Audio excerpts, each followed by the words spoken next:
Alhamdulillah, atas puji Allah kita bisa berkumpul di sini dengan keadaan sehat walafiat. Salawat serta salam kita limpahkan kepada junjungan kita Nabi besar Muhammad Shallallahu Alaihi Wasallam yang telah melimpahkan rahmatnya kepada kita sekalian. Kepada yang terhormat Ibu Kepala Sekolah SDN Contoh 01, kepada yang terhormat Ibu Dewan Guru SDN Contoh 01, kepada yang terhormat Ibu Ida calon JGP kita. Selamat siang Bapak Ibu, terima kasih atas kehadiran Bapak Ibu semuanya dalam kegiatan diseminasi budaya positif. Saya, Ibu Lulu, selaku moderator akan menyampaikan susunan acara pada siang hari ini. Yang pertama, pembukaan. Yang kedua, doa. Yang ketiga, sambutan Ibu Kepala Sekolah SDN Condro 01. Yang keempat, materi budaya positif modul 1.4.A.9 oleh Ida Fitriani SPD CGP Angkatan 10 Kabupaten Lumajang. Yang kelima, tanya jawab dan tanggapan. Yang keenam, penutup. Untuk yang pertama pembukaan, mari kita baca Ummul Kitab Al-Fatihah.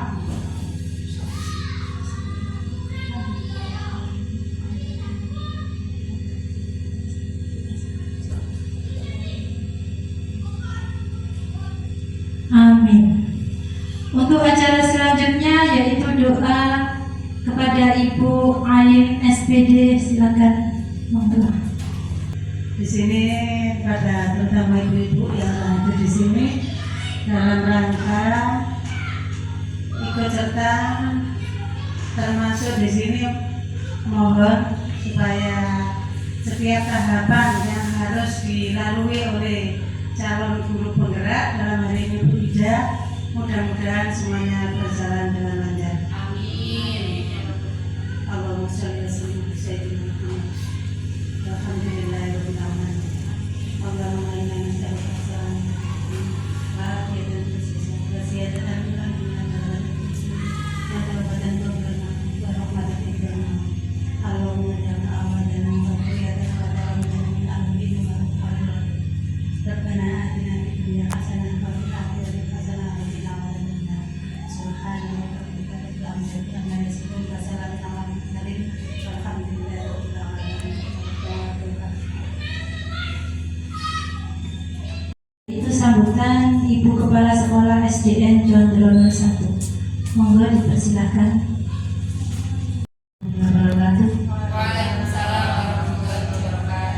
Pada yang terhormat Bapak Ibu Guru SDN Condro 1, pertama kali lagi kita panjatkan puji syukur kehadirat Allah Subhanahu wa Ta'ala, di mana pada siang hari ini kita semua dapat mengikuti kegiatan diseminasi budaya positif modul 1.4.A.9 yang diselenggarakan oleh calon guru penggerak kita yaitu Ibu Ida Fitriani SPD, calon guru penggerak angkatan 10 Kabupaten Lumajang dalam keadaan sehat walafiat. Yang kedua, salam serta sholawat kita curahkan kepada junjungan Nabi besar Nabi Agung Muhammad SAW. Atas petunjuknya, atas petunjuk beliau kita dapat membedakan mana yang baik dan mana yang tidak. Bapak Ibu Guru yang saya hormati, acara kegiatan hari ini adalah acara diseminasi yang diselenggarakan oleh calon guru penggerak dari SDN Negeri Condro 01 yaitu Ibu Ida Fitriani, di mana beliaunya mengadakan diseminasi adalah merupakan proses daripada calon guru penggerak yang diprogramkan oleh PP untuk mengadakan diseminasi budaya positif khususnya di lingkungan sekolah. Semoga nanti diseminasi ini akan membawa nilai yang terbaik, akan membawa manfaat yang baik di sekolah maupun di kelas masing-masing. Semoga nanti diseminasi ini akan membawa manfaat untuk kedepannya, akan menambah wawasan untuk kita yang bukan guru penggerak, yang akan dimana Bu Ida sebagai calon guru penggerak, semoga nanti dapat menggerakkan guru-guru yang lain dalam hal pembelajaran untuk meningkatkan pengajaran yang lebih baik lagi. Nah, dan ini merupakan persyaratan yang harus dilaksanakan oleh Bu Ida selaku calon guru penggerak, di mana nanti dapat menggerakkan khususnya di lembaga SDN Negeri Jondro 1 dan lebih umumnya di lingkungan sekitar kita, di luar SD kita. Bapak Ibu yang saya hormati, semoga ini adalah langkah awal dari Bu Ida yang telah ditugaskan oleh Bu Ida selaku calon guru penggerak. Semoga nanti kedepannya dapat berjalan dengan lancar, diseminasi yang selanjutnya dapat dilaksanakan dengan baik dan lancar sesuai dengan harapan kita bersama. Amin ya rabbal alamin.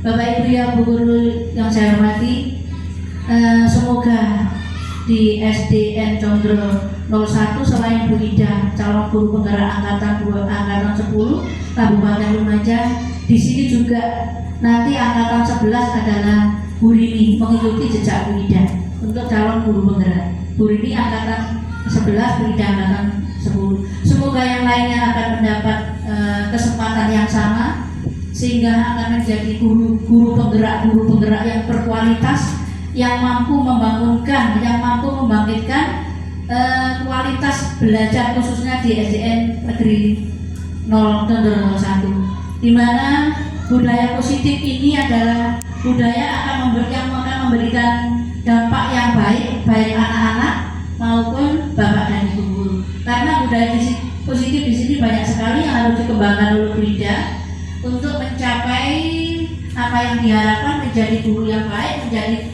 calon guru penggerak yang berkualitas, yang akan nanti bisa menggerakkan teman-temannya lainnya khususnya di lembaga SDN Negeri Jondro 01. Bapak Ibu, semoga semuanya berjalan dengan baik sesuai dengan harapan kita semua. Semoga kedepannya diseminasi yang akan dilakukan Bu Ida akan lancar untuk selanjutnya.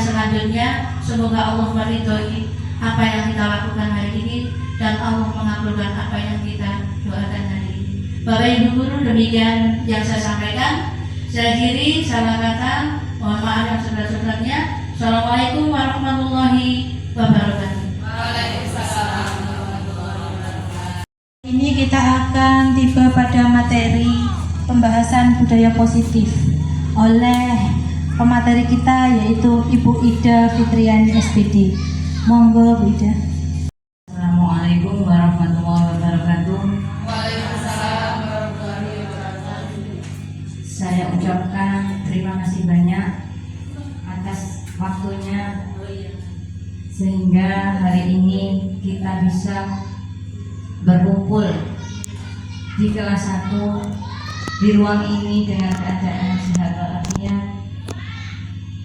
Selanjutnya saya ucapkan puji syukur kehadiran Allah karena memberikan kita kesehatan, memberikan saya dan panjenengan bertatap mata. Yang ketiga, sholawat serta salam saya haturkan kepada Nabi kita Muhammad SAW. Saya berdiri di sini hanya untuk menyampaikan diseminasi budaya positif. Saya bukan berarti yang terhebat, saya juga belajar. Ucapan terima kasih terhadap Ibu Kepala Sekolah atas waktunya, Dewan Guru, dan juga wali murid. Saya di sini karena ingin berbagi ilmu agar kita panjenengan juga pendidik di rumah, saya pendidik di sini, biar kita sejalan, selaras, seirama, membentuk karakter anak-anak bangsa yang lebih baik. Ini merupakan titik awal saya dalam modul 1, yaitu budaya positif, terutama di SD kita tercinta, SD Condro 01. berikut akan saya paparkan, yaitu perubahan paradigma belajar, motivasi perilaku manusia, disiplin positif, kebutuhan dasar. Yang kelima, keyakinan kelas dan segitiga restitusi. 6.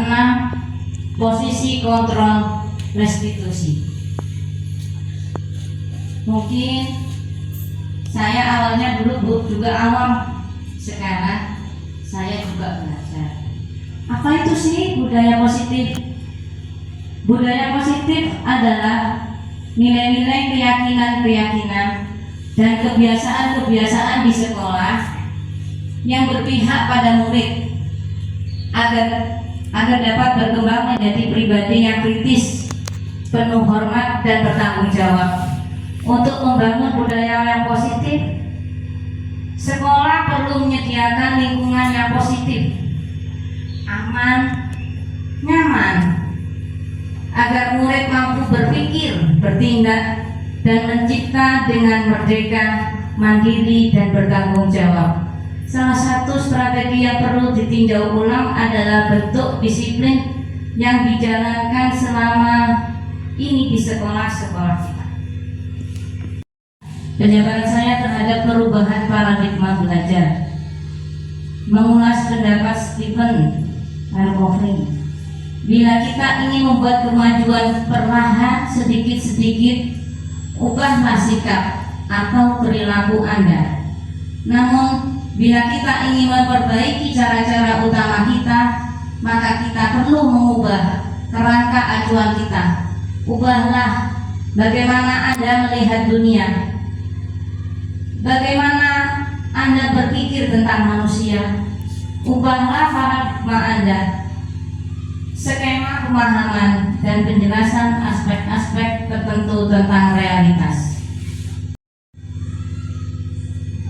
Perubahan paradigma pembelajaran ini menuntut guru untuk menggunakan model-model pembelajaran di luar ceramah untuk mewujudkan siswa yang aktif, kreatif, mandiri, dan bertanggung jawab, sehingga kegiatan pembelajaran tersebut tidak membosankan. Mendidik tidak hanya memberikan pengetahuan kepada siswa, tetapi sebagai seorang pendidik, guru bisa menjadi fasilitator, motivator, dan inspirator, dan bukan sebagai guru yang otoriter yang selalu menuntut siswa untuk bisa menguasai materi yang diberikan. Karena pada dasarnya siswa kita memiliki kemampuan beragam, dan tugas guru adalah mengelola keberagaman tersebut agar pembelajaran tetap berjalan dengan lancar dan tujuan yang diharapkan dapat tercapai. Begini menurut hasil belajar saya, Bu, kita sebagai pendidik ini ibarat petani. Kita harus siapkan lahannya. Mereka jadi bibit apapun, jadi apapun kelak, kita tidak akan tahu. Tapi kita harus mengupayakan lahan yang bagus, perawatan yang ideal, pemupukan. Begitu juga terhadap serangan-serangan hama atau apapun, kita harus menjaganya. Begitu juga dengan siswa, anak-anak kita.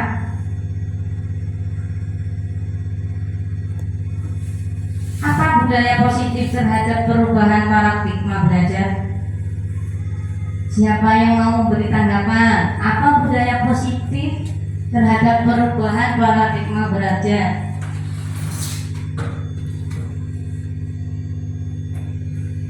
Ketika menuju perubahan paradigma baru yang kita harus. Pembelajaran dengan paradigma baru merupakan pembelajaran yang dirancang berdasarkan prinsip pembelajaran berdiferensi. Karena kita SDN Cotorono 1 125 siswa, 125 karakter, 125 impian, sehingga para peserta didik belajar sesuai dengan kebutuhannya berdasarkan tahap perkembangannya. Kelas 1 berbeda juga dengan kelas 4, Berbeda lagi dengan kelas 6, begitu jenjang lainnya. Perkembangan sesuai dengan teori psikologi modern untuk mewujudkan profil pelajar Pancasila yang terdiri dari 6 aspek.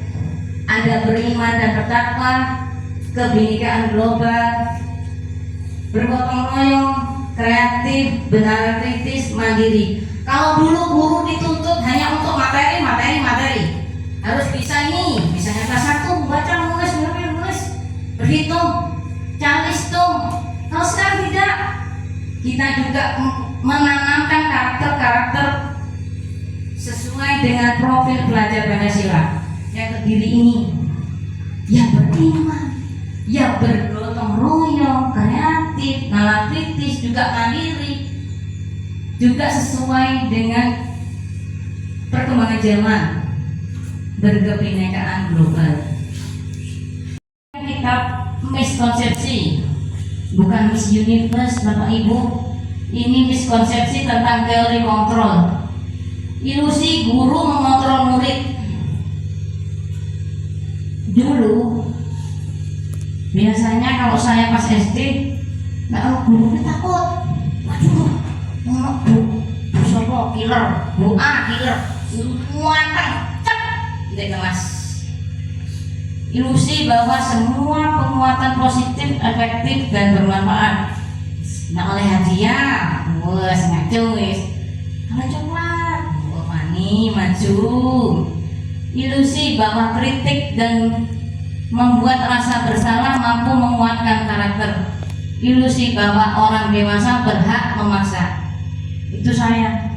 Setelah saya belajar ini, saya tidak memaksa lagi kepada anak saya. Nanti kita belajar bersama-sama. Mengubah paradigma dari stimulus ke teori kontrol. Stimulus, respon, kebutuhan kita sama. Padahal kalau teori kontrol, setiap orang punya kebutuhan yang bersama atau berbeda, Bapak Ibu. Butuhnya Bu Lulu, butuhnya Abayon, butuhnya Bu Nini, berbeda apa sama? Berbeda. Ya, berbeda. Semua orang melihat hal yang sama, padahal tidak. Setiap orang memiliki gambaran yang berbeda. Kita mencoba mengubah orang agar berpandangan sama dengan kita. Padahal kita harus juga memahami. Kita berusaha memahami pandangan saya, pandangan Abang Yon, pandangan Bu Ai, pandangan panjenengan mungkin berbeda. Stimulus responnya. Berperilaku buruk dilihat sebagai suatu kesalahan. Tetapi pada teori kontrol ini, semua perilaku memiliki tujuan. Stimulus lagi. Orang lain bisa mengontrol saya sendiri. Terus, hanya Anda yang bisa mengontrol diri Anda. Saya bisa mengontrol orang lain, tapi Anda tidak bisa mengontrol orang lain. Pemaksaan ada pada saat bujukan gagal. Kolaborasi dan konsensus menciptakan pilihan-pilihan baru. Siapa yang mau bantu saya ke depan? Siapa yang mau bantu saya? 2 orang. Saya Bu. Oh ya, Bu Lulu yang cantik. Waduh, Bu Rini dari Situ Timur. Boleh, monggo ke depan.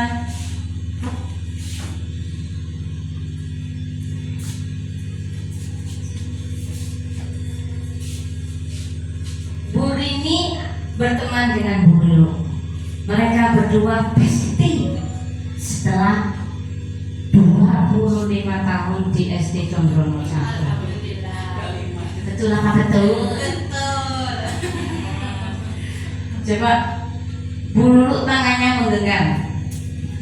Di genggaman Bu Lulu ini ibaratnya ada sesuatu yang amat sangat berharga. buluruk. Nah, Bu Rini sebagai bestinya kepingin lihat, boleh menggunakan bujukan, boleh menggunakan rayuan, boleh menggunakan ribet, boleh menggunakan paksaan. Coba tes, kira-kira buluruk dan Bu Rini dibuka apa enggak? Tes, masuk ini. Karena kita sudah besti, jadi apa namanya, ke sekolah kita tetap panggilnya teh ya, nggak panggil bu ya. Coba saya melayu gitu, teh aku pengen ro apa itu, aku kepo, bolehkah saya melihat apa yang ada di dalam genggaman tanganmu? Oke teh, cepetan, boleh nggak? Ini sesuatu. Sebenarnya orang lain tidak boleh tahu ini, karena ini rahasia buat saya. Meskipun saya besti, saya mohon maaf, saya tidak bisa memberitahu ini apa. Coba gunakan paksaan Bu Rini. Tadi kan rayuan. Ayolah, mosok. Ayo kasih tahu aku kan penasaran banget. Ayo, nanti tak kasih uang wis, tak belikan es degan mau 5.000. Kurang dong. Bakso Solo. Kenapa ya? Sama esnya juga sudah satu paket. Bolehkah? Kata Bebek. Yeay, akhirnya boleh. Untuk sahabatku tercinta, ini makasih ya, ini kasih tahu apa isinya. Terima kasih kepada Bu Rini dan Bu Lulu. Silakan kembali ke tempat. Dari sampel tadi kita bisa melihat siapa yang megang kontrol. Coba Bapak Ibu, siapa yang megang kontrol?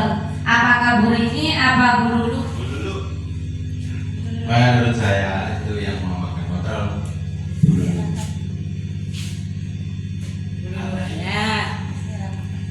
Terima kasih. Apakah Anda yang berpendapat lain? Ya, Bu Lulu, silakan. Menurut saya, sebenarnya saya aslinya itu ingin kekeh dengan saya tidak mau membuka itu apa, tapi karena rayuan, karena dipaksa setengah karena dia juga teman saya lama ya, akhirnya saya memberitahu itu apa, karena dengan rayuan tersebut mungkin Bu Rini bisa memberi stimulus ke saya, akhirnya saya merasa apa ya, oh ya wes nggak apa-apa, dia teman saya kasih tahu aja, seperti itu Bu Ida. Terima kasih.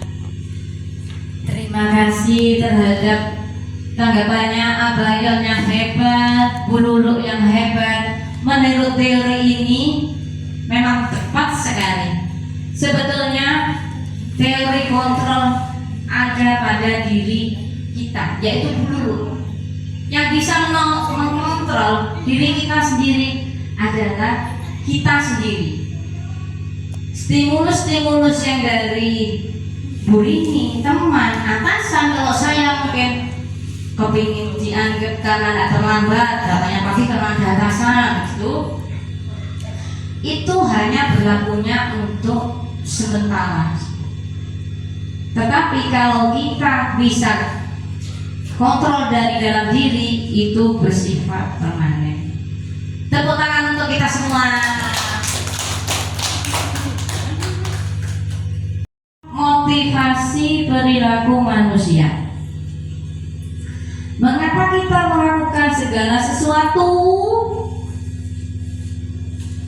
Jenengan, mengapa melakukan segala sesuatu? Apakah kita melakukan sesuatu karena adanya dorongan dari lingkungan atau dari orang lain?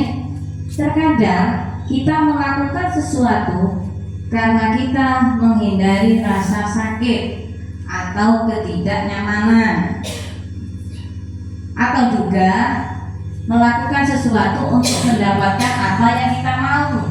Misalnya tadi ribet tadi dapat hadiah. Pernahkah Anda melakukan sesuatu untuk mendapat senyuman dari orang lain? Pernah nopo? Pernah. Untuk mendapatkan hadiah? Pernah. Ibu-ibu yang dari suaminya, waduh, dapat hadiah mau, pernah enggak? Pernah. Atau untuk mendapatkan uang? Uang saya diuangnya gitu. Ini budaya hadis nih. Pernah apa enggak, Bu? Kepengin dapat uang? Kepengin, Bu. Nah, untuk apalagi kira-kira alasan orang melakukan sesuatu?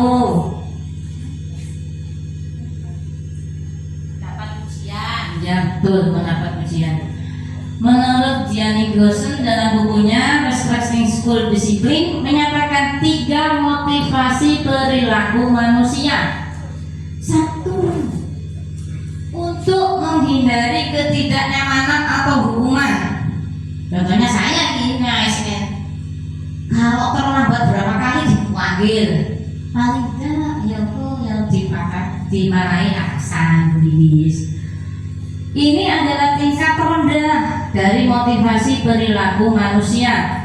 Biasanya orang yang memotivasi perilakunya untuk menghindari hukuman atau ketidaknyamanan akan bertanya, apa yang akan terjadi apabila saya tidak melakukannya? Ini bersifatnya eksternal, artinya dari luar. Tahap yang kedua, untuk mendapatkan imbalan atau penghargaan dari orang lain. Ini contohnya anak saya naik juara, dapat hadiah, lo senang itu sih mau. Satu tingkat di atas motivasi yang pertama.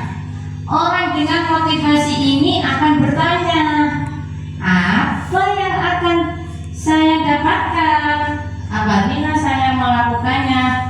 Bersifat juga dari luar, artinya eksternal. Yang ketiga, untuk menjadi orang yang mereka inginkan, misalnya menghargai dirinya sendiri dengan nilai-nilai yang kita percaya. Orang dengan motivasi ini akan bertanya, akan menjadi orang seperti apa apabila saya melakukannya? Mereka melakukan sesuatu karena nilai-nilai yang mereka yakini dan hargai, dan mereka melakukannya karena mereka ingin menjadi orang yang melakukan nilai-nilai yang mereka yakini tersebut. Ini adalah cikal bakal motivasi yang membuat seseorang memiliki disiplin positif, artinya bersifat internal. Begitu juga dengan saya sebagai guru. Ketika mau disiplin positif, saya harus bersifat berdatang dari dalam diri sendiri. Kenapa saya datang tepat waktu? Apa karena ada atasan atau dapat hadiah? Bukan, tetapi dari diri sendiri. Tujuan dari disiplin positif itu adalah menanamkan motivasi. Yang ketiga pada murid-murid, artinya ketika untuk menjadi orang yang mereka inginkan dan menghargai diri sendiri dengan nilai-nilai yang mereka percaya. Kita belajar menanamkan itu, Bu. Jadi ketika ada guru, tidak ada guru, mereka tetap melakukan disiplin positif karena mereka yakin kepingin jadi anak yang bagaimana. Dalam diri mereka timbul. Itu yang perlahan kita munculkan kali ini. Ada atau tidak ada Bapak, waktu nyantai ya sholat, itu disiplin. Ada atau tidak ada, ketika ada sampah mereka pungut, itu contoh yang simpel. Punya sadar diri. Ketika murid-murid kita memiliki motivasi tersebut, mereka telah memiliki motivasi intrinsik yang berdampak jangka panjang. Ini jika mulai dasar diterapkan, besok ketika jadi orang, artinya dewasa, mereka akan disiplin dengan sadarnya sendiri. Memang pendidikan tidak instan, makanya negara membuat dari awal. Kami diadakan guru penggerak, memang untuk dilandaskan 10 tahun lagi mungkin membuat generasi, bukan pada akademik saja, tapi karakternya. Mereka akan tetap berperilaku baik, berlandaskan nilai-nilai kebajikan, karena mereka ingin menjadi orang yang menjunjung tinggi nilai-nilai yang mereka hargai. Itulah tujuan kami.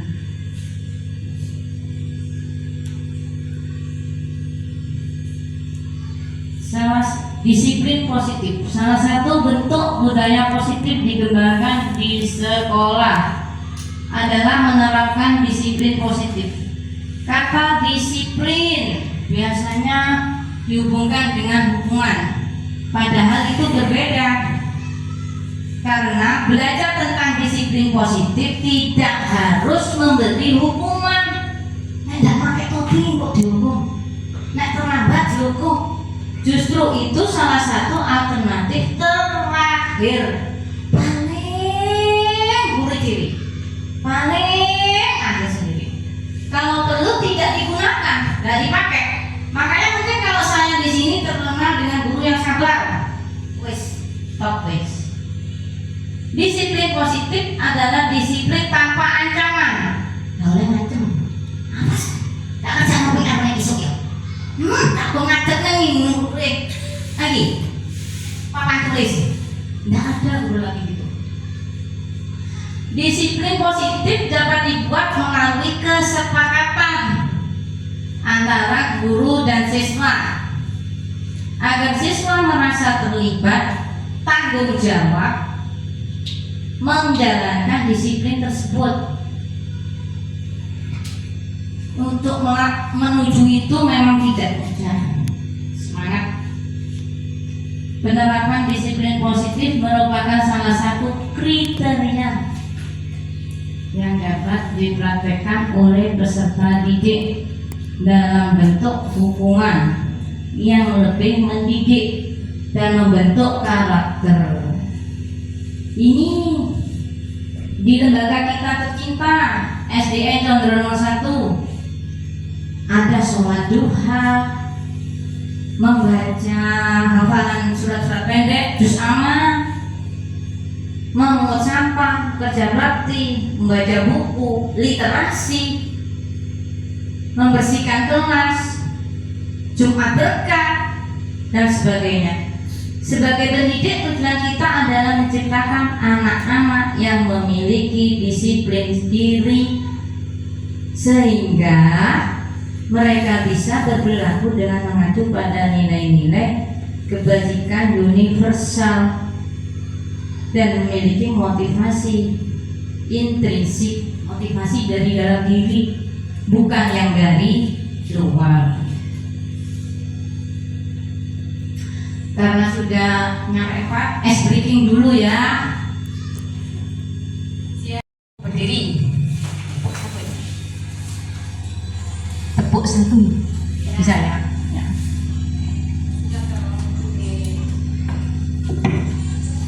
Tepuk 1, tepuk 2, tepuk 3, tepuk 4, tepuk 5.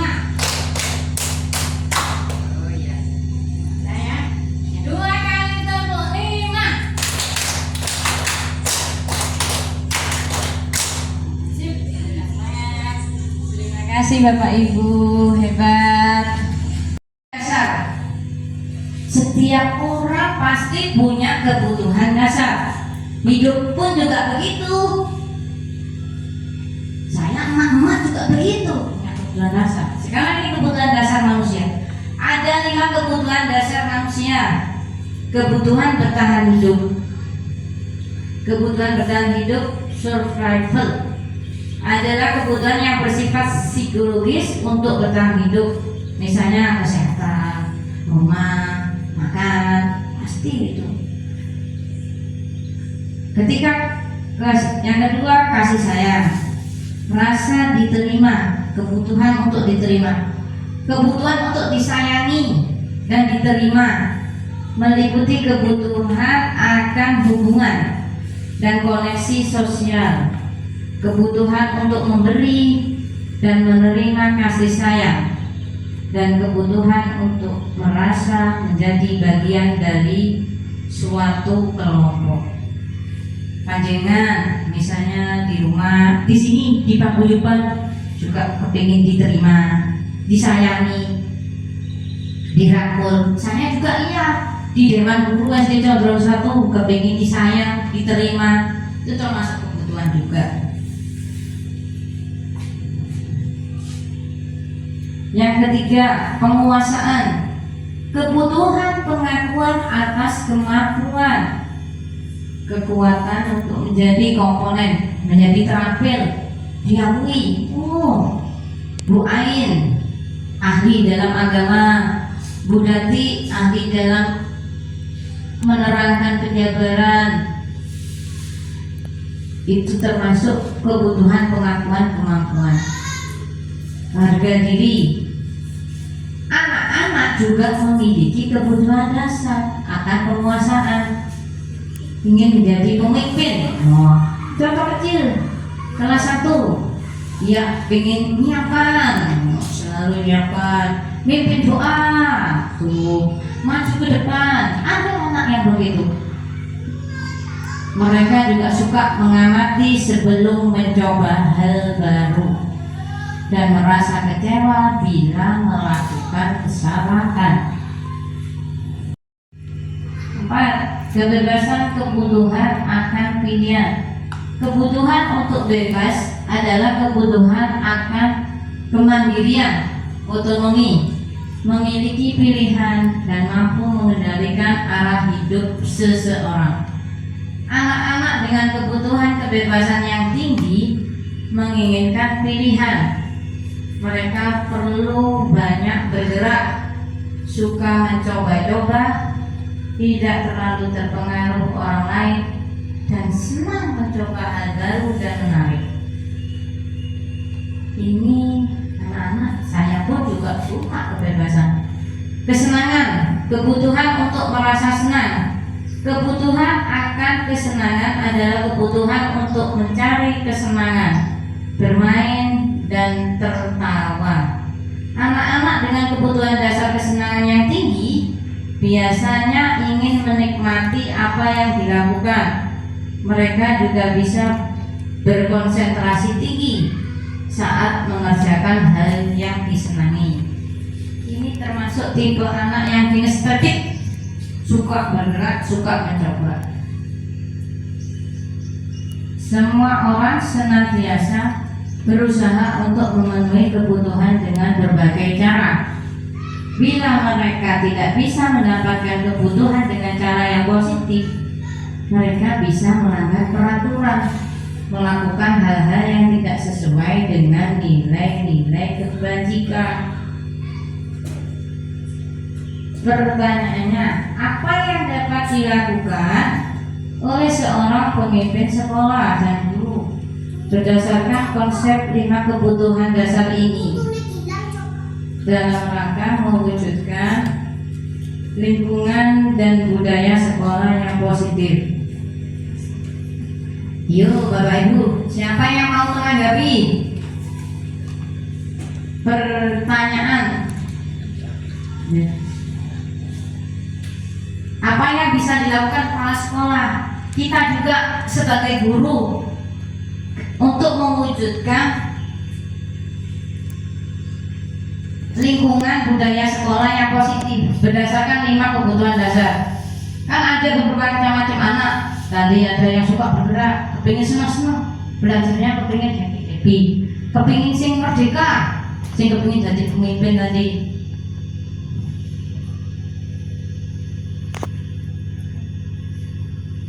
Ya, apa dulu?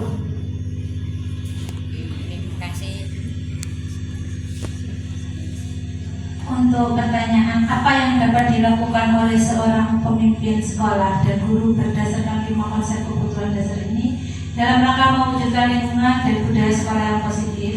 Menurut jawaban saya ya, itu gini Bunda, Ya. anak-anak itu mempunyai kebiasaan-kebiasaan yang berbeda. Oleh karena itu mungkin kita bisa menerapkan untuk diferensiasi pada setiap anak. Jadi cara pengolahan anak setiap anak itu berbeda. Bagaimana cara melakukan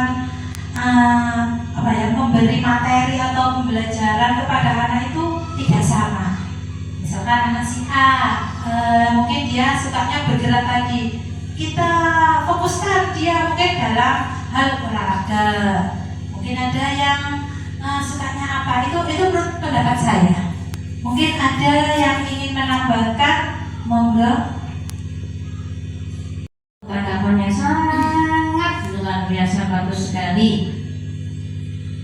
Ada yang mau berpendapat lain? Bagaimana kita guru menanggapi berdasarkan konsep 5 kebutuhan dasar ini, mewujudkan lingkungan dan budaya sekolah yang positif?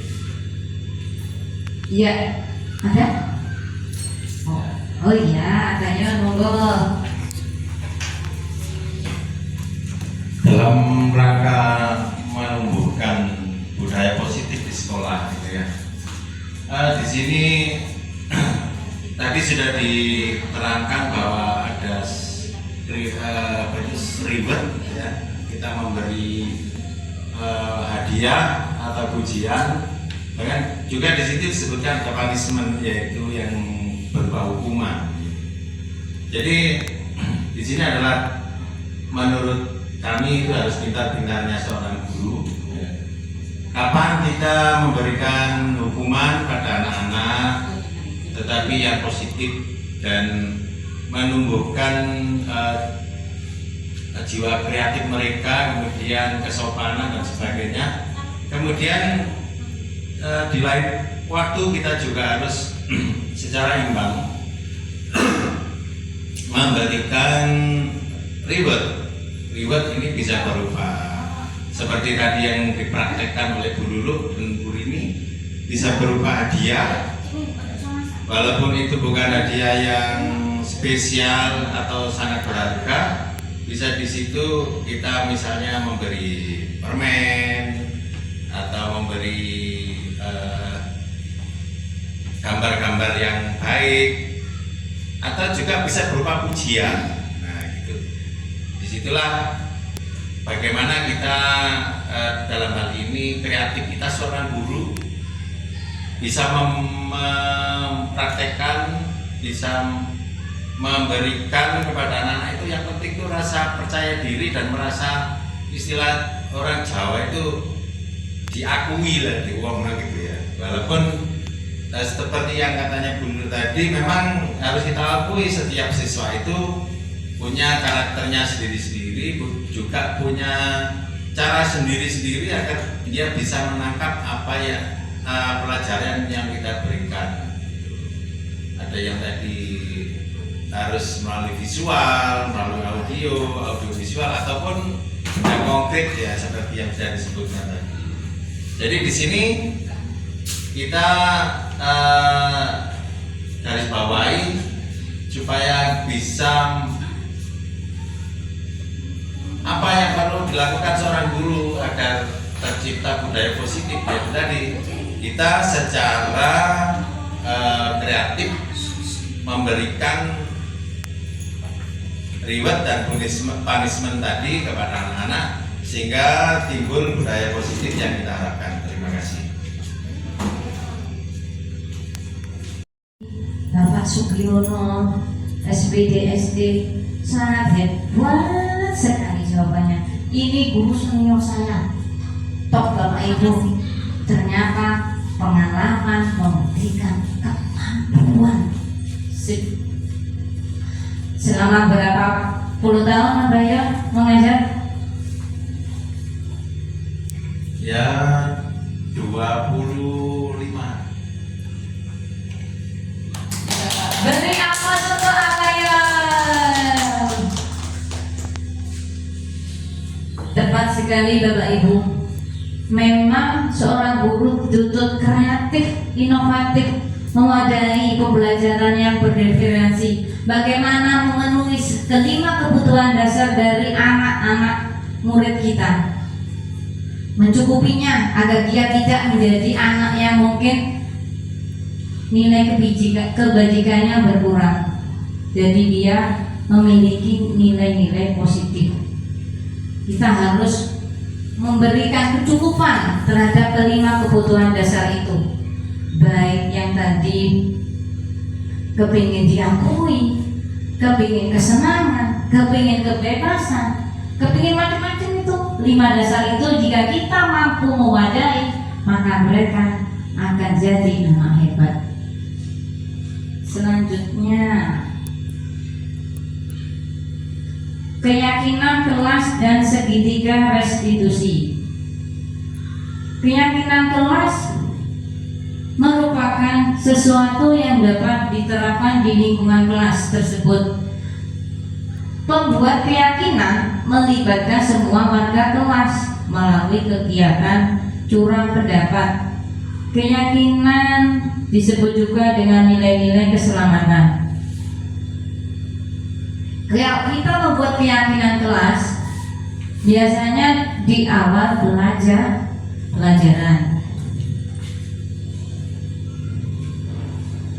Seseorang akan lebih tergerak dan bersemangat untuk menjalankan keyakinannya daripada hanya sekedar mengikuti serangkaian peraturan tertulis tanpa makna. Murid-murid pun demikian. Mereka perlu mendengarkan, memahami arti sesungguhnya tentang peraturan-peraturan yang diberikan. Apa nilai-nilai kebajikan di balik peraturan itu? Apa tujuan utamanya? Dan tidak hanya sekedar mengikuti serangkaian peraturan yang mengatur mereka tanpa memahami tujuan mulianya. Keyakinan kelas tersebut berhubungan dengan segitiga restitusi. Gianni Gosen dalam bukunya Restitution 2001 telah merancang sebuah tahapan untuk memudahkan para guru, kita juga sebagai orang tua dalam melakukan proses untuk menyiapkan anaknya untuk melakukan restitusi, bernama segitiga restitusi, restitution triangle. Segitiga restitusi adalah proses menciptakan kondisi bagi murid untuk memperbaiki kesalahan mereka, sehingga mereka bisa kembali pada kelompok mereka dengan karakter yang lebih kuat. Ada 3 tahapan: menstabilkan identitas, validasi tindakan yang salah, menanyakan keyakinan. Ada contohnya. Misalnya kelas 1 berkelahi, si A si B berkelahi, harus dibawa ke ruang tersendiri. Setiap orang pasti pernah melakukan kesalahan. Begitupun juga kita. Kamu bukan satu-satunya yang pernah melakukan ini. Validasinya yang mana? Kamu tentu punya alasan mengapa kamu melakukan itu. Misalnya, mengapa kamu tadi berkelahi? Mengapa kamu tadi terlambat datang ke sekolah? Si A, si B, begitu. Terus kita nanyakan. Jadi kita tidak sebagai pendidik tidak langsung menjustis, tidak langsung menghukum. Kita menanyakan, stabilkan dulu, kenapa, apa penyebabnya, alasan apa, terus keyakinan kelas apa yang telah kita sepakati. Contohnya kelas 1, kenapa tadi kamu berkelahi? Bolehkah ini, begini, begitu? Kamu ingin menjadi orang seperti apa? Orang yang jahat orang yang sombong, orang yang jujur, dan sebagainya. Ini yang dinamakan segitiga restitusi. Yang keenam, posisi kontrol restitusi. Ada 5 posisi kontrol dalam melakukan restitusi. Ini yang pertama, penghukum, justice. Ya. Kalimat yang biasanya digunakan: patuhi aturan saya, atau awas, kamu selalu saja salah, selalu, pasti selalu kamu yang terakhir selesai. Jika kita guru sebagai itu sering begitu, berarti kita pada posisi penghukum. Hasilnya kemungkinan murid marah, dendam, aduh, balik-balik dia neng Pak A, balik-balik dia I, neng Bube, Buce, akhirnya dia dendam. Besok eleng sampai lulus, sampai tua eleng wis. Atau bersifat agresif. Ini yang hukum. Yang kedua, posisi pendidik sebagai pembuat merasa bersalah. Kalimat yang biasa digunakan ini begini: ibu sangat kecewa sekali dengan kamu. Berapa kali bapak harus memberitahu kamu ya? Dan lagi yang ini lagi, gimana coba kalau orang tua kamu tahu kamu berbuat begini? Apa hasilnya? Ini hasilnya Bapak Ibu. Muridnya akan merasa bersalah. Bersalah mengecewakan ibu bapak gurunya. Muridnya merasa bersalah jadi orang yang gagal, tidak membahagiakan orang lain. Kadang-kadang sikap seperti ini lebih berbahaya, sikap penghukum, daripada sikap yang pertama tadi, yang menghukum. Karena apa? Emosi ini tertanam mancep majlem di hatinya. Karena murid menahan perasaan. Ini yang bahaya.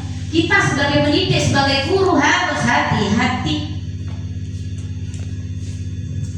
Selanjutnya, sebagai teman. Ini kalimat-kalimat yang biasanya kita gunakan. Ayo, bantulah demi bapak ya. Ayo, bantulah demi ibu ya. Kerjakan tugas dengan baik. Ayo ingat, tidak bantuan bapak selama ini. Ya sudah, kali ini tak apa, nak pakai topi, besok sana pakai ya. Nanti misalnya berserakan, ini mejanya, oh iya, tak apa, hari ini nak dirapikan, besok nak dirapikan. Ini berarti didengar sebagai teman, posisi kontrolnya sebagai teman. Hasilnya murid akan merasa senang, akrab, cedek. Kali panjenengan sedoyo, kali bapak ibu merasa dekat, akrab, besti, soulmate dengan guru. Ini termasuk dampak yang positif. Tapi ono negatif. Negatifnya apa? Muridnya tergantung pada guru. Terus tergantung dengan guru si A, si B tadi. Karena dia sudah ada chemistry, kedekatan sebagai teman. Ketergantungan. Nek, Senin budaki sing pikir berarti aing. Tak apa wis. Pasti. Yang keempat, posisi kita sebagai pemantau. Kalimat yang biasanya digunakan, peraturannya apa? Apa yang telah kamu lakukan? Sanksi atau konsekuensinya apa? Ini hasilnya murid memahami konsekuensi karena telah melanggar salah satu peraturan sekolah. Misalnya ketika Senin tidak pakai atribut seragam yang lengkap dan sesuai, Dia tahu melanggar. Guru tidak menunjukkan suatu emosi yang berlebihan. Guru ini tahu nakoni biasa. Peraturannya apa? Tahu nggak? Apa yang telah kamu lakukan? Tahu nggak? Apa yang kamu lakukan? Apa kamu lakukan? Ini tidak semen. Peraturannya jam piro? Tahu nggak? Wah, gaspol tahu nggak? Ya.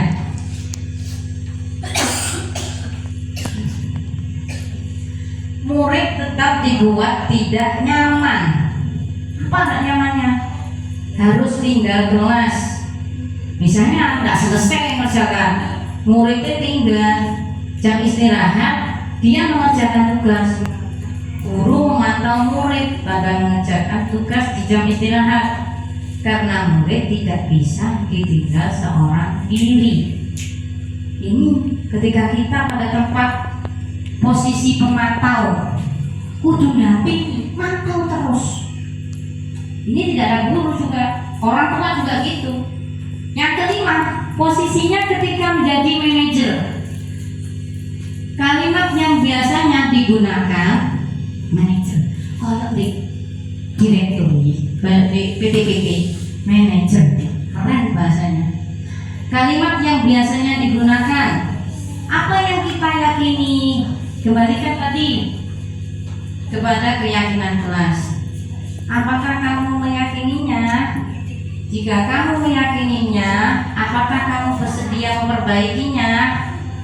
Jika kamu memperbaiki ini, hal ini menunjukkan apa tentang dirimu? Apa rencana kamu untuk memperbaiki hal ini? Hasil, murid sudah mengetahui adanya suatu masalah dan sesuatu perlu terjadi. Apa konsekuensinya? Apa peraturannya? Namun pada posisi ini murid dilibatkan untuk mencari jalan keluar dari permasalahannya. Misalnya, kenapa dia terlambat tadi? Ada jalannya. Tentu dengan bimbingan dari ibu guru atau bapak guru atau dengan panjenengan selaku orang tua. Kesimpulannya, menurut saya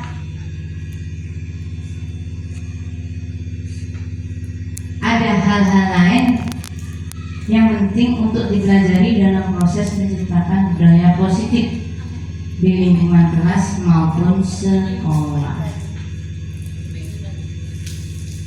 Kerjasama, kolaborasi, dan komunikasi efektif antara guru, tenaga kependidikan, orang tua, dan masyarakat sekitar, panjenengan juga dalam upaya mewujudkan budaya positif di lingkungan sekolah kita SDN Condro 1. Kebiasaan pelaksanaan ajaran agama yang kita yakini, alhamdulillah di Condro 1 ini 100% muslim, sehingga mungkin penerapan budaya positifnya lebih mudah, sehingga akan semakin mewujudkan budaya positif di sekolah dan di rumah.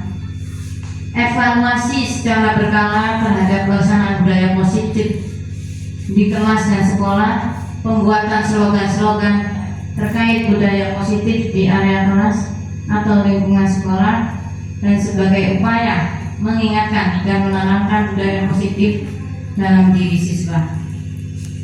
Mungkin ada yang bertanya, Bapak Ibu?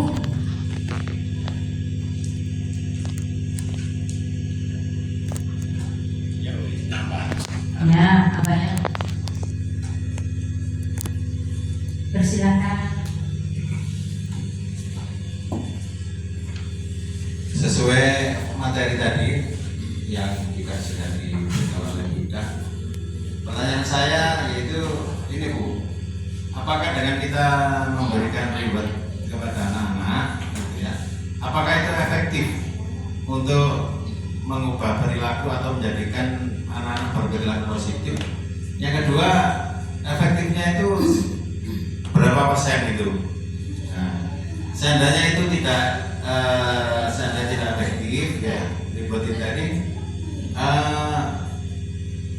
maksudnya tadi itu reward dengan berupa barang-barang ya. Dan apakah juga bisa ditambah dengan reward yang berupa pujian begitu Bu? Ya, hanya itu yang bisa tanyakan. Terima kasih. Terima kasih Bapak Sugiono. Memang dengan reward kita bisa menarik anak untuk berbuat atau melakukan budaya positif dengan pemberian bintang, stiker, hadiah dan sebagainya. Mengontrol, menyenangkan untuk anak-anak. Berarti ada kebutuhan dasar tadi yang kesenangan. Reward efisien mengubah perilaku dalam jangka yang pendek, singkat, sesaat. Begitu kita, misalnya gurunya ini tidak ada lagi coklatnya, dia tidak mau untuk berbalik. Tidak ada lagi bintangnya, dia tidak mau memungut sampah karena dia berasal dari eksternal, dari luar, bukan dari diri sendiri. Begitu menurut saya, Leo, tanggapan saya bisa diterima. Ya, terima kasih tanggapannya dari Midas, dan saya merasa puas. Terima kasih. Terima kasih kembali.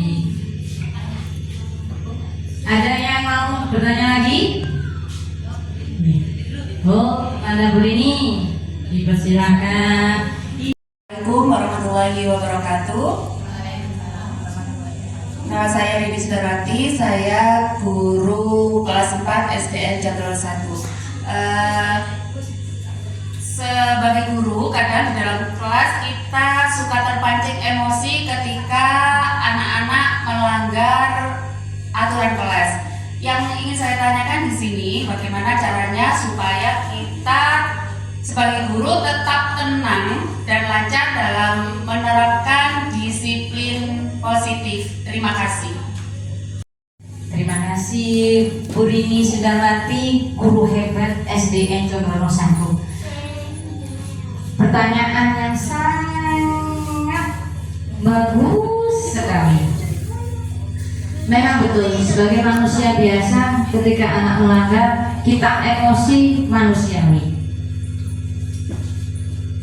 Tetapi kalau kita terpancing emosi, berarti kita berespon pada kebutuhan kita, bukan kebutuhannya anak, bukan kebutuhannya murid, bukan kebutuhan siswa. Ini biasanya yang keluarnya perasaan negatif.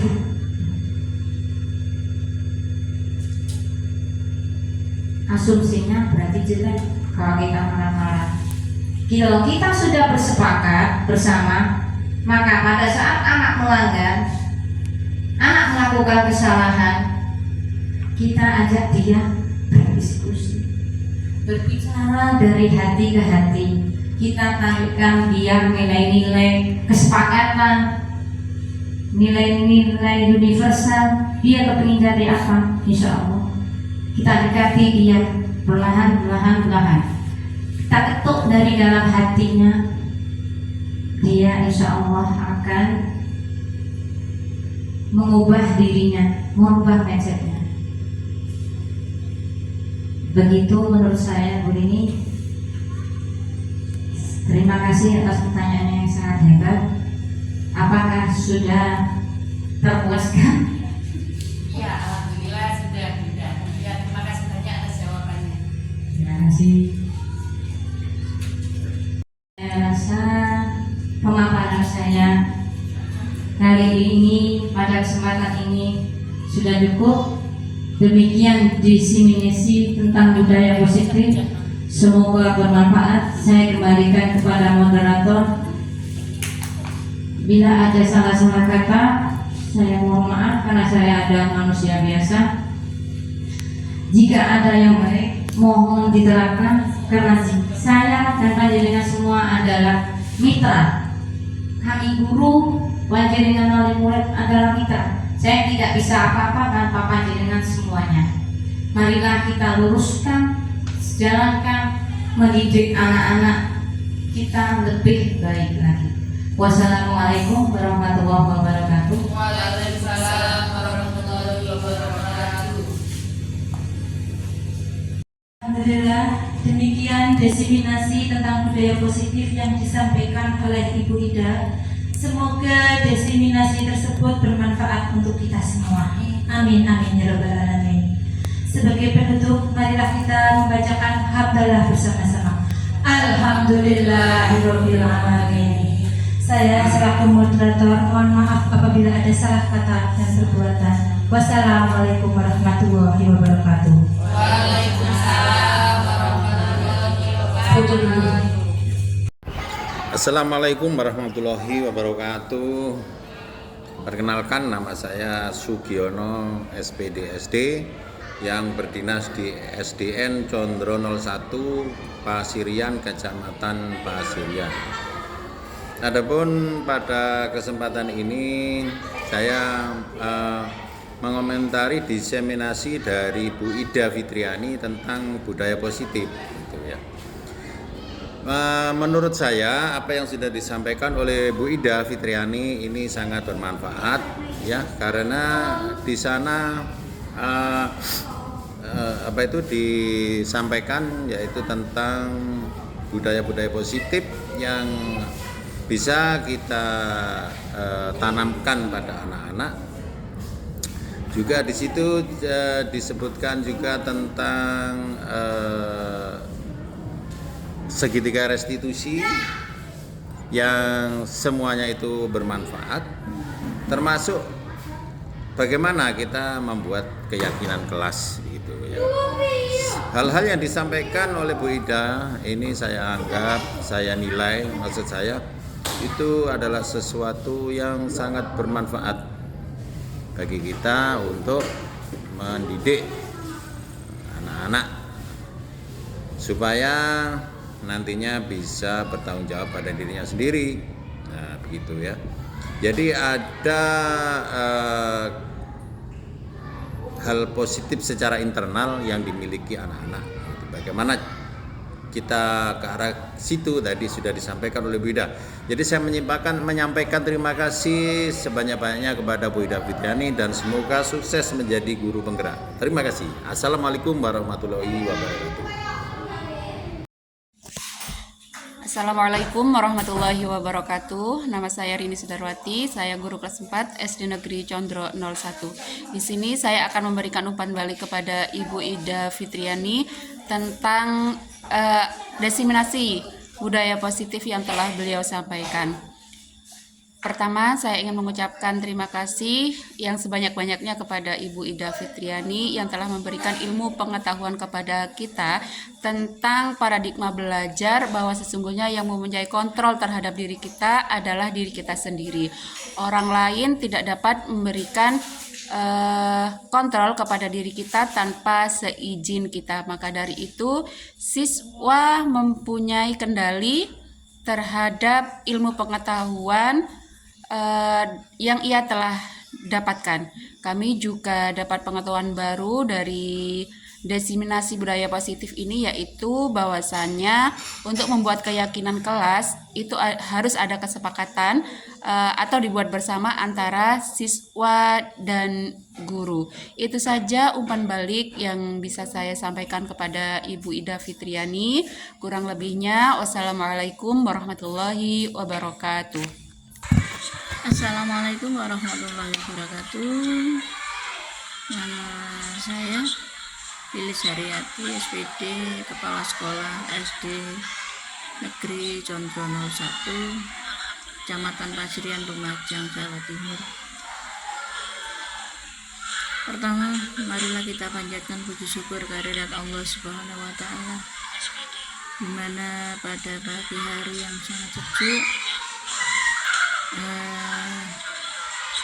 kita dapat menjalankan tugas sebagaimana biasanya, yaitu mendidik anak-anak siswa-siswa kita tercinta pada hari ini dalam keadaan sehat walafiat. Yang kedua, salam sholawat serta kita curahkan kepada junjungan kita Nabi Agung Nabi besar Muhammad SAW yang telah memberikan jalan untuk kita yang telah membimbing kita dari jalan yang gelap menuju jalan yang terang, yang telah memberikan jalan kebahagiaan kita dunia dan akhirat. Semoga nanti di akhir zaman kita dapat syafaatnya. Amin amin ya rabbal alamin. Alhamdulillahirabbil alamin. Kita panjatkan pada pagi hari ini Bu Ida Fitriani, calon guru penggerak dari SDN Negeri Condro Nocol 1 Kecamatan Pasirian, telah melakukan aksi nyata yang berjudul budaya positif, di mana budaya positif merupakan program tahapan yang harus disampaikan oleh calon guru penggerak khususnya Bu Ida Fitriani yang berasal dari SD Negeri Condro 01 Kecamatan Pasirian. Bu Ida telah melaksanakan aksi nyata budaya positif dalam keadaan sukses dan lancar, di mana budaya positif ini diterapkan di kelas dan di lembaga. Oleh Bu Ida sudah diterapkan di dalam kelas. Bu Ida telah menerapkan budaya positif ini untuk anak-anak kita tercinta, di mana budaya positif ini adalah merupakan tolak ukur yang harus disampaikan, harus dikerjakan, dilaksanakan dengan tujuan untuk menciptakan kondisi kelas, kondisi sekolah yang begitu menyenangkan, yang begitu nyaman untuk anak-anak kita di kelas, sehingga anak-anak dapat menerima pelajaran dengan nyaman, dengan semangat, karena adanya penerapan gaya budaya positif yang telah diterapkan di kelas. Terus untuk budaya positif yang telah diterapkan di sekolah khususnya, Bu Ida sudah menerapkannya di sekolah kita kepada anak-anak, semua anak-anak kita di SDN nomor 1 sudah diterapkan budaya positif, di mana budaya positif ini diterapkan oleh Bu Ida Fitriani untuk menciptakan kondisi sekolahan yang begitu nyaman, begitu menyenangkan, begitu akan memberikan semangat untuk anak-anak tetap belajar, sehingga semua pelajaran dan pengajaran dapat berlancar dengan baik, sukses, sesuai dengan apa yang kita harapkan selaku pendidik. Untuk tujuan daripada budaya positif ini adalah sebagai kolaborasi antara guru dan siswa dalam pembelajaran, pengajaran di kelas, ya. Sehingga anak-anak tetap semangat untuk selalu belajar, semangat untuk selalu mengikuti apa yang telah dijelaskan oleh Bapak dan Ibu guru di kelas. Budaya positif ini merupakan program daripada calon guru penggerak yang harus dilaksanakan, di mana budaya positif ini adalah program dari 1.4.9.a. Ini harus dilaksanakan oleh calon guru penggerak sebagai tahapan-tahapan yang telah diprogramkan oleh pemerintah kepada calon guru penggerak. Semoga nanti untuk tahapan-tahapan berikutnya Bu Ida Fitriani ini dapat melaksanakan tahapan tersebut dengan baik dan lancar, sesuai dengan apa yang kita harapkan bersama, sehingga Bu Ida nanti, semoga Bu Ida tidak mengalami suatu kendala apapun, karena kita selalu bersama, kita selalu mendukung, selaku kepala sekolah saya mendukung apa yang diprogramkan oleh pemerintah untuk calon guru penggerak, khususnya calon guru penggerak dari SDN Condro 01 Kecamatan Pasirian, yaitu Bu Ida Fitriani. Semoga kedepannya akan sukses, semoga kedepannya akan berjalan dengan baik, semoga kedepannya akan tidak mengalami suatu hal apapun, sehingga sampai pada tujuan akhir sebagai calon guru penggerak, tahapan-tahapan itu dapat dilaksanakan dengan baik dan lancar. Untuk selanjutnya semoga budaya positif yang merupakan tujuan awal sebagai penerapan di dalam kelas maupun di sekolah itu akan mampu menciptakan kondisi sekolah yang nyaman, yang menyenangkan, yang selalu dirindukan oleh anak-anak, sehingga anak-anak akan tetap perasan dan tetap bersemangat untuk mencari ilmu di sekolah melalui budaya positif yang diterapkan oleh para calon guru penggerak. Untuk selanjutnya Bu Ida sendiri harus mampu membuat rancangan sebagai penerapan budaya positif di kelas. Semoga rancangan ini akan bermanfaat untuk kita semua, untuk calon guru penggerak, untuk tingkatan selanjutnya, di mana Bu Ida ini adalah calon guru penggerak tingkat 10 Kabupaten Lumajang. Semoga nanti semuanya dapat berjalan dengan baik seperti yang kita harapkan semua. Saya selaku kepala sekolah mendukung semua kegiatan calon guru penggerak, khususnya Bu Ida Fitriani. Semoga nanti sukses ke depannya. Semangat untuk Bu Ida, semangat untuk rekan-rekan guru semua, semangat untuk semua sebagai pendidik bangsa. Sukses, lancar, amin. Sekian yang bisa saya sampaikan selaku kepala sekolah SD Negeri Conter 1. Semoga semuanya berjalan dengan baik, amin. Assalamualaikum warahmatullahi wabarakatuh.